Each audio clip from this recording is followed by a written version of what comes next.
ETV అభిరుచి ప్రేక్షక మహాశయులందరికీ మన సూపర్ షెఫ్ వంటకి స్వాగతం సుస్వాగతం. ఈరోజు చేస్తున్న ఈ బిర్యానీకి కొంతమంది ముక్కు పట్టుకోవచ్చు, కానీ తినే వాళ్ళకి మాత్రం అద్భుతంగా ఉంటుంది, చాలా టేస్టీగా ఉంటుంది. ఏంటనుకున్నారు? ఎండు చేపల బిర్యానీ. ఎండు చేపలతో బిర్యానీ? అవును, ఫిష్ బిర్యానీ చేసుకున్నాం. ఈరోజు మనం ఈ ఎండు చేపలతో కూడా. అయితే దీన్ని వేడి నీళ్ళల్లో నానబెట్టి క్లీన్ చేసేసుకుంటే మనకు బాగుంటుంది. తర్వాత దీన్ని స్లోగా మనం కుక్ చేసుకోవాలి. మీకు ఇంకొక రెసిపీలో కూడా చూపించాను, దొడ్డు ఉప్పుని దాంతోపాటు ఎలా క్లీన్ చేసుకోవాలి ఎండు చేపలని. కుండలో ఎండు చేప బిర్యానీ.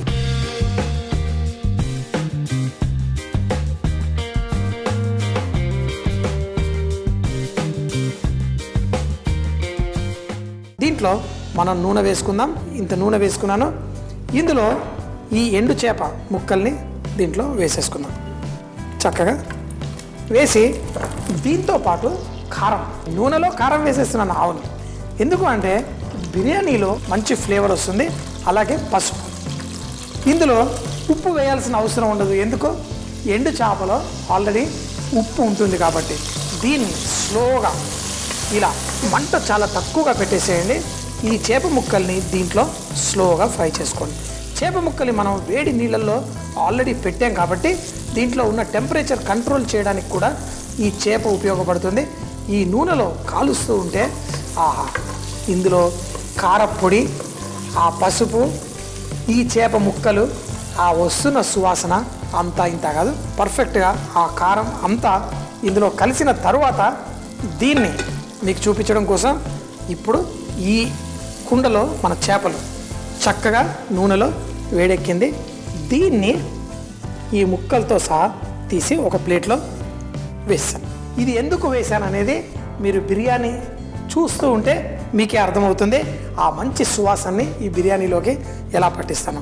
మరి కొంచెం నూనె వేసేసి ఇప్పుడు ఇందులో మన ఉల్లిపాయలు వేసి ఈ పక్కన ఉన్న కారం కూడా ఏది మాడకుండా దీన్ని చక్కగా తీసేసుకుంటాం. కారం కానీ ఏ మసాలాలైనా వాడితే మనకి చేదు వాసన వస్తుంది. ఆ చేదు వాసన రాకూడదు. ఈ ఉల్లిపాయలు ఫ్రై అవుతున్నప్పుడు మనం దీంట్లో ఈ కందగడ్డ, యామ్, కందగడ్డ పులుపుతోటి మనం చేసుకుంటూ ఉంటాం, పుల్లటి టేస్ట్ తీసుకురావడం కోసం. కానీ ఈరోజు ఈ బిర్యానీలో వాడుతున్నాను, అది కూడా ఆ చేప దాంతో. ఎందుకంటే ఆ చేప ముక్క మనకి కండ ఎక్కువగా దొరకదు. దాంట్లో కొంచెం కండగా ప్లస్ టేస్ట్గా మనం ఈ కందగడ్డ వేసేసుకుంటాం. వేసేసి ఈ ఉల్లిపాయలతో పాటు 4-5 నిమిషాలు వేయించుకుందాం. ఫస్ట్ దీంట్లో కొంచెం ఉప్పు కూడా వేసుకుందాం. ఆహా, ఇక్కడంతా ఆ ఎండు చేపల సువాసనతో నిండిపోయింది. ఏంటి దీన్ని బిర్యానీగా మార్చేస్తున్నావా అంటున్నారా? అవునండి, స్లోగా ఇటు పక్కన అవుతుంది. ఇప్పుడు నా వేడి వేడి నీళ్లు, 1 కప్పుకి 2 కప్పుల చప్పున నీళ్లు రెడీగా ఉన్నాయి, వేడెక్కినాయి. దీంట్లో ఉప్పు మీ అందరికీ తెలుసు కదా, బిర్యానీలో ఉప్పు కరెక్ట్గా ఉండాలి నీళ్ళల్లో, అప్పుడే మనకి టేస్ట్ బాగుంటుంది. అలాగే కొంచెం నూనె, ఏంటి మరీ ఎక్కువ వేయకండి, కొంచెం నూనె వేసి ఇందులో మనం నానబెట్టుకున్న బాస్మతి రైస్ 1 కప్పుకి 2 కప్పుల చప్పున నీళ్లు తీసుకొని చక్కగా అబ్జార్ప్షన్ మెథడ్లో కుక్ చేసుకుందాం. ఎప్పుడైనా మనం వేడి నీళ్ళల్లో రైస్ వేసి కుక్ చేసేటప్పుడు ఒక్కసారి ఇలా కలిపేసేయాలి. అప్పుడు కింద ముద్దలు కాకుండా గడ్డలు కట్టకుండా బాగుంటుంది. మూత పెట్టేద్దాం. చక్కగా ఈ రైస్ని అబ్జార్ప్షన్ మెథడ్లో కుక్ చేద్దాం. ఇటు పక్కన నా ఈ కందగడ్డలు అన్నీ ఉడుకుతున్నాయి. ఫ్లేవర్ కొంచెం స్ట్రాంగ్గా ఉండాలి. మీకు ఇదివరకు ఆ చేపలతో కూర చూపించినప్పుడు కూడా కొత్తిమీర కూడా వేయొద్దన్నాను. అలాగే ఈ బిర్యానీలో మనం పుదీనా కొత్తిమీర వేయొద్దు. అదంతా చికెన్ బిర్యానీ, మటన్ బిర్యానీ వాటిలలో వేసుకుంటాం. ఇందులో మాత్రం కేవలం కరివేపాకు, ఆ రైస్కి ఆ మంచి ఫ్లేవర్ తీసుకురావడం కోసం కరివేపాకు, గరం మసాలాలు కూడా ఇందులో వేస్తున్నా. ఇంతకుముందే వేయాల్సింది, ఇందులో వేసుకోవచ్చు, రైస్లో కూడా వేసుకోవచ్చు. ఈ రైస్ దీంతో పాటు మన బిర్యానీ ఆకు, ఆ లవంగం, మన యాలకులు అన్నీ అందులో వేసా. ఇందులో మన అల్లం వెల్లుల్లి ముద్ద, పచ్చిమిరపకాయలు, ధనియాల పొడి, కొంచెం జీలకర్ర పొడి, పెరుగు. అంటే ఒక్కొక్క ప్రాంతంలో ఈ చేపలకి పెరుగుకి కూడా కొంచెం సంబంధం ఉంది. ఎందుకంటే బెంగాల్ వెళ్ళామనుకోండి, వాళ్ళు ప్రతి చేప కూరలో పెరుగు వేసే చేస్తారు. పెరుగు వేయకుండా వాళ్ళు చేప కర్రీలు చేయరు. అదే మనం తమిళనాడు, కేరళ ఈ ప్రాంతంకి వెళ్ళామనుకోండి, చేపకూర ముఖ్యంగా తమిళనాడులో వాళ్ళు చేపకూర తిన్న తర్వాత అదే ప్లేట్లో పెరుగన్నం కూడా తినరు. లోపల కలిసేది రెండే, కానీ ఆ చేపకూర మంచిగా తిన్న తర్వాత ఆ ప్లేట్ పక్కన పడేసి చెయ్యి కడుక్కొచ్చుకొని ఇంకో ప్లేట్ తీసుకొని అప్పుడు పెరిగేసి. దానికి 2 కారణాలు ఉన్నాయనుకోండి. ఆ చేప వాసన మనకి మళ్ళీ ఆ పెరుగన్నంతో ఉండకూడదు, వేరే అవ్వాలని చేయడము. పెరుగు ఏదో చేపలతో వాడితే మంచిది కాదు, అదంతా మూఢనమ్మకం. ఇందులో కొంచెం పెరుగు కూడా వేస్తున్నాం. వేసి కొన్ని నీళ్లు పోసేసి దీన్ని మనం కుక్ చేసుకుందాం. నీళ్లు పోసేసి చాలు, ఈ మాత్రం వేసేసి దీన్ని ఆ ఉప్పు సరిపోయేలా దీన్ని స్లోగా ఆ కంద ముక్కలు సగం కుక్ అవ్వాలి. తర్వాత వేడి రైస్తో మళ్ళీ కుక్ చేసుకుందాం. కానీ ఇప్పుడైతే ఈ కందలు కుక్ అవ్వడం కోసం నీళ్లు సరిపడా వేసేసి మూత పెట్టేసి దీన్ని కూడా కుక్ చేసుకుందాం. ఇటు పక్కన వస్తే ఈ అన్నం చక్కగా ఉడుకుతుంది. ఒక్కసారి వేసి కలిపిన తర్వాత కలపకూడదని చెప్తాను. లాస్ట్లో అంతా రెడీ అయిన తర్వాత లైట్గా ఒక్కసారి కలుపుకోవాలి. తర్వాత ఇందులో వేద్దాం. ఎలా మంచిగా పలుకులుగా మనకి రైస్ రావాలో చూద్దాం. నా రైస్ కూడా రెడీ వస్తుంది, ఇవి కూడా కుక్ అవుతున్నాయి. ఇందులో కొంచెం అంత గరం మసాలా పొడి మనకు ఆ టేస్ట్ కోసం నీళ్లు లైట్గా పడుతుంది.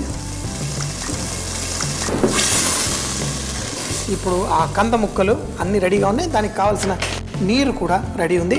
ఈ కుండలో నుంచి కొంచెం తీసి ఈ ఫిష్కి వేసేస్తాను.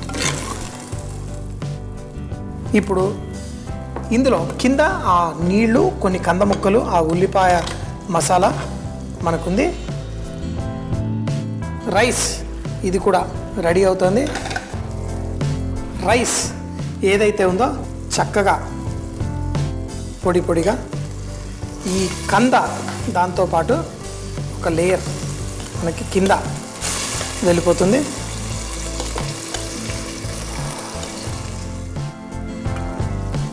అలాగే మన ఈ ఫిష్, ఈ ముక్కలు వీటిని కూడా వేసుకుందాం. ఈ మన సాస్ మనం ఈ ఫిష్ ముక్కలు వేసిన తర్వాత దీనిపైన ఈ పలుకులుగా మనం వేసుకుందాం. చక్కగా ఏమాత్రం మిగలకుండా ఆ కింద నుంచి తేమతో ఈ రైస్ కూడా చక్కగా కుక్ అవ్వాలి. దీనిపైన ఈ కంద ముక్కలు ఇవి మళ్ళీ వేసేసుకుందాం. చూడండి, మరి ఈ మసాలా అంతా వేసాను, ఫిష్ ముక్కలు వేసాను. తర్వాత కుండ దాని మూత పెట్టేద్దాం. ఫస్ట్ ఒక 2 నిమిషాలు ఫుల్ మంటలో పెడదాం. తర్వాత దాన్ని మంట తగ్గించేద్దాం. తగ్గించేసి 5 నిమిషాల పాటు ఆగిన తర్వాత బిర్యానీ రెడీ అవుద్ది. 5-6 నిమిషాలు మనం స్లోగా ఆ ఎండు చేప కొంచెం డ్రైగా ఉన్నది కూడా అదంతా తేమని ఆ వేడిలో పీల్చుకొని పర్ఫెక్ట్గా రెడీ అవుద్ది. కుండ బిర్యానీ రెడీ. మన రైస్ కూడా ఇప్పుడు కింద భాగంలో రైస్ చక్కగా మసాలాదారుగా ఉంటుంది, పైన పొడి పొడిగా ఉంటుంది. మన కందగడ్డ అన్నీ చూడండి, కింద మనకి మసాలా రైస్, పైన తెల్లగా మన రైస్. ఇలా బిర్యానీ మనందరికి అలవాటు.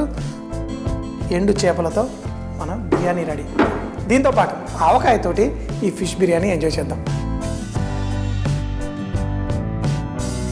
నా ఈ బిర్యానీ రెడీ. ఇందులో మీరు కందగడ్డ తిన్నా దాంట్లో మంచి ఫ్లేవర్. చెప్పాను కదా, మరీ మ్యాష్ అవ్వకూడదు, ఎప్పుడు చక్కగా పర్ఫెక్ట్గా కుక్ అవ్వాలి. నాకు కావాల్సిన విధంగా రెడీ అయింది. ఇందులో వెరీ యూనిక్ ఫ్లేవర్స్ చక్కగా, ఆహా పర్ఫెక్ట్. ఓహో, కానీ మూతి కాలే అంత వేడిగా బుసలు కొడుతుంది.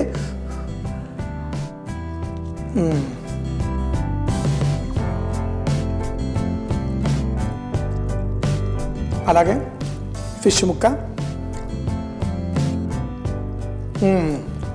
మంచి కాంబినేషన్. ట్రై చేయడం, వెరైటీ ట్రై చేయాలి. కానీ ఆ ఫిష్ ముక్క తినేటప్పుడు లైట్గా ఉప్పుగా ఉంటుంది. దానికని అన్నంలో దాంట్లో కొంచెం తక్కువ ఉంటే రైస్ మీకు పర్ఫెక్ట్. అద్భుతమైన కాంబినేషన్. తప్పకుండా రకరకాల రెసిపీస్ ఎప్పుడు చెప్తుంటాను కదా, బీ రిచ్ ఇన్ కుకింగ్ అంటే వంటల్లో శ్రీమంతులు అవ్వడమే. అన్ని రకాల రుచులు మనం సొంతం చేసుకుందాం. ఎండు చేప తినేవాడికి ఎండు చేప కుండ బిర్యానీ రెడీ అయింది. తప్పకుండా మీరు కూడా చేసుకోండి, తినండి. సూపర్ అంటే సూపర్ అని జీవితాన్ని పరిపూర్ణంగా ఆస్వాదించండి. ఎండు చేప కందగడ్డతో కుండ బిర్యానీ. దీన్ని తయారు చేయడానికి ముందుగా కుండలో నూనె వేసి ఆ నూనె వేడెక్కుతున్నప్పుడు అందులో ఎండు చేప అలాగే కారం, పసుపు వేసి కొంచెం సేపు వేగిన తర్వాత తీసి ఒక ప్లేట్ లో పక్కన పెట్టుకోవాలి. ఇప్పుడు మరికొంచెం నూనె వేడి చేసి అందులో ఉల్లిపాయ ముక్కలు, కంద ముక్కలు, ఉప్పు వేసి కరివేపాకు, అల్లం వెల్లుల్లి పేస్టు, పచ్చిమిర్చి, ధనియాల పొడి, జీలకర్ర పొడి, పెరుగు వేసి కొన్ని నీళ్లు పోసి మూత పెట్టి చక్కగా ఉడికించాలి. ఒక ప్యాన్ లో నీళ్లు వేడి చేసి అందులో ఉప్పు, నూనె, నానబెట్టిన బాస్మతి రైస్, హోల్ గరం మసాలా కూడా వేసి ఉడకనివ్వాలి. కంద ముక్కలు కూడా తీసి చేపతో పాటు కలిపి పెట్టుకుని ఉడుకుతున్న అన్నాన్ని తీసి ఒక పొర వేయాలి. దానిపైన చేప, మన కందగడ్డ వీటన్నిటి చూపించిన విధంగా అడ్జస్ట్ చేసి మరోసారి మిగిలిన రైస్ అంతా వేసి లేయర్ గా చేసుకోవాలి. చివరిగా మిగిలిన ఫిష్ ముక్కలు కూడా దానిపైన వేసి మూత పెట్టి ఒక 5-6 నిమిషాల పాటు స్లో మంటలో కుక్ చేసుకుంటే ఎండు చేప కందగడ్డ కుండ బిర్యానీ రెడీ అవుతుంది. చక్కగా తిని ఎంజాయ్ చేయండి. చూసేశారు కదా మరి ఈ రోజు చేసిన స్పెషల్ వంటకం. మళ్ళీ రేపు ఇదే టైం కలుద్దాం. అప్పటిదాకా సీ యూ, బై బాయ్.